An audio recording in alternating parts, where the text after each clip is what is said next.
prosedur penerbitan saham atau go public, dan prosedur transaksi. Di sini kami dari kelompok 6, saya Igusti Putulandari MPM 049, dan teman saya Ana Agung Istri Fitri Puspita Dewi MPM 036, dan Nimputu Diagunarti MPM 351. Prosedur penerbitan saham go public. Go public atau penawaran umum saham merupakan kegiatan penawaran saham yang dilakukan perusahaan untuk menjual saham atau efek kepada masyarakat umum sesuai tata cara yang telah diatur oleh Undang-Undang Pasar Modal dan peraturan pelaksanaannya. Menurut istilah pasar modal, perusahaan go public disebut sebagai perusahaan IPO, yaitu perusahaan yang telah melakukan penawaran pasar perdana kepada masyarakat. Syarat yang diperlukan perusahaan IPO: memiliki struktur yang jelas serta orang-orang yang handal dan berkomitmen. Untuk memenuhi syarat ini, setidaknya perusahaan memiliki konsultan hukum, emisi efek, akuntan publik, notaris, ataupun penilai independen.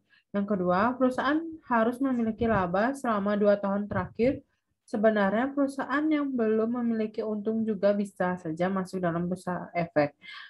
Hanya saja, nama perusahaan akan tercatat dalam papan pengembangan, bukan papan utama. Yang ketiga, memiliki aset yang nyata yang bernilai minimal 100 miliar rupiah. Nah, untuk perusahaan yang nantinya akan tercantum dalam papan pengembangan memiliki aset nyatanya minimal senilai 5 miliar rupiah. Perusahaan penerbitan saham atau go public. Yang pertama, tahap persiapan. Tahapan ini merupakan tahapan awal dalam rangka mempersiapkan segala sesuatu yang berkaitan dengan proses go public. Pada tahap paling awal, perusahaan perlu melakukan rapat umum pemegang saham untuk meminta persetujuan para pemegang saham dalam rangka go public. Setelah mendapat persetujuan, selanjutnya perusahaan menunjuk penjamin pelaksana emisi serta lembaga lain untuk membantu proses go public. Terdiri dari penjamin pelaksana emisi, kedua, akuntan publik, ketiga, penilai, keempat, konsultan hukum, dan kelima, notaris. Selanjutnya akan dipresentasikan oleh teman saya.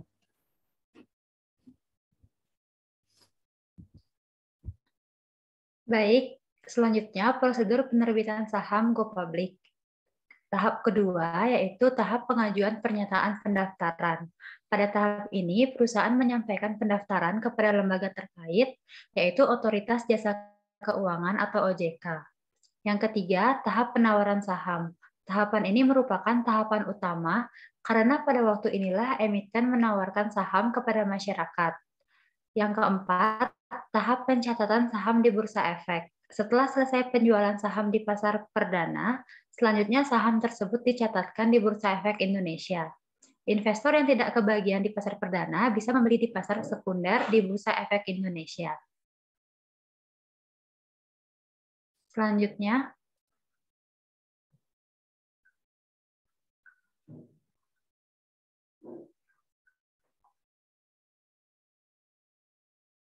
tujuan perusahaan melakukan IPO.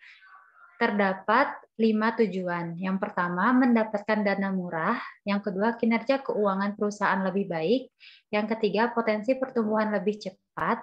Yang keempat, meningkatkan citra perusahaan. Dan terakhir, meningkatkan nilai perusahaan secara keseluruhan.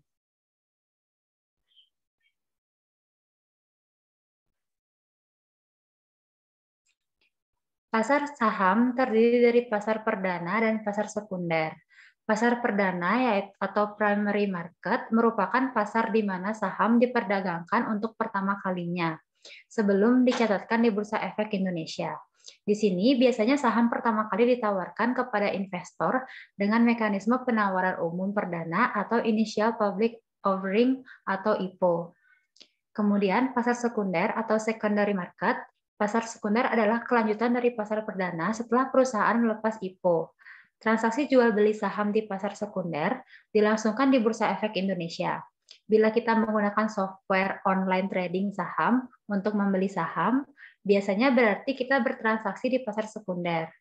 Di pasar sekunder ada pasar reguler, pasar negosiasi, dan pasar tunai.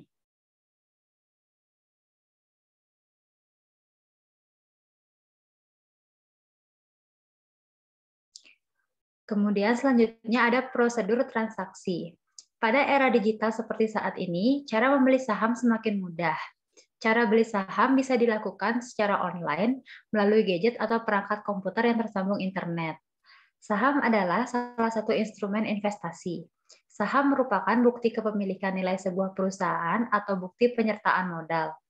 Pemilik saham juga memiliki hak untuk mendapatkan dividen sesuai dengan jumlah saham yang dimilikinya. Membeli saham perusahaan di pasar modal merupakan investasi yang memiliki risiko lebih tinggi dibandingkan instrumen investasi lain, seperti obligasi, deposito, tabungan berjangka, atau emas. Namun demikian, lantaran risikonya yang tinggi, investasi saham juga bisa memberikan imbal atau keuntungan yang tinggi, baik dari dividen maupun kenaikan harga saham. Baik, selanjutnya akan dilanjutkan oleh teman saya.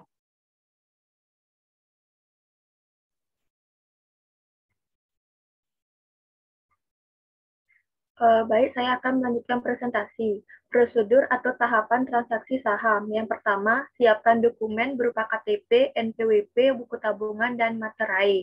Yang kedua, datang ke kantor perusahaan sekuritas terdekat atau bisa mendaftar melalui online. Yang ketiga, isi formulir pendaftaran sebagai investor pasar modal yang disediakan oleh perusahaan sekuritas.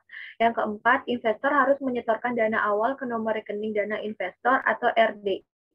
Masing-masing perusahaan sekuritas memiliki ketentuan yang berbeda-beda untuk besaran dana awal yang harus disetorkan.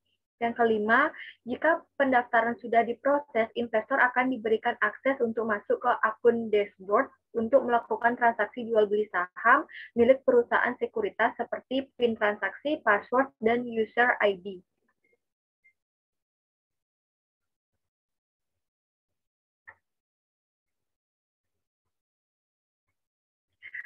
Sebagai informasi, perusahaan sekuritas atau perusahaan efek adalah perusahaan yang telah mendapat izin usaha dan diawasi oleh otoritas jasa keuangan untuk dapat melakukan kegiatan sebagai perantara perdagangan efek atau broker. Sementara rekening dana investor atau RDI adalah rekening di bank atas nama investor yang terpisah dari rekening sekuritas atau atas nama sekuritas yang digunakan untuk keperluan transaksi jual beli saham oleh investor.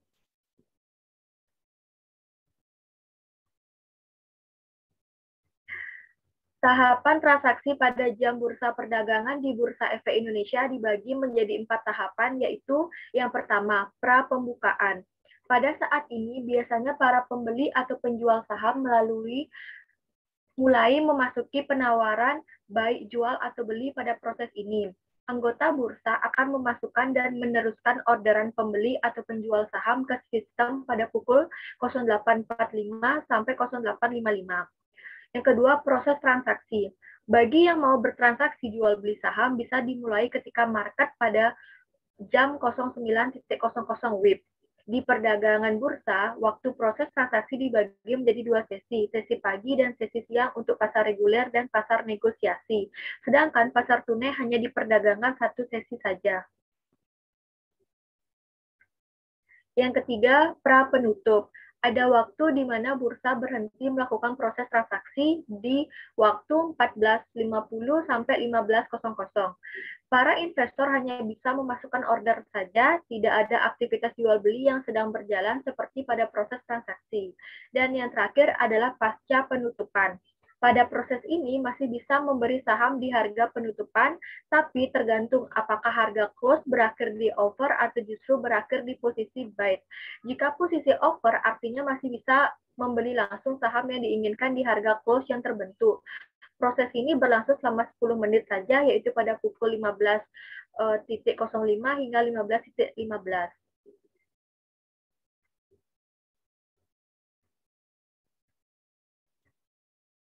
Sekian presentasi dari kelompok kami.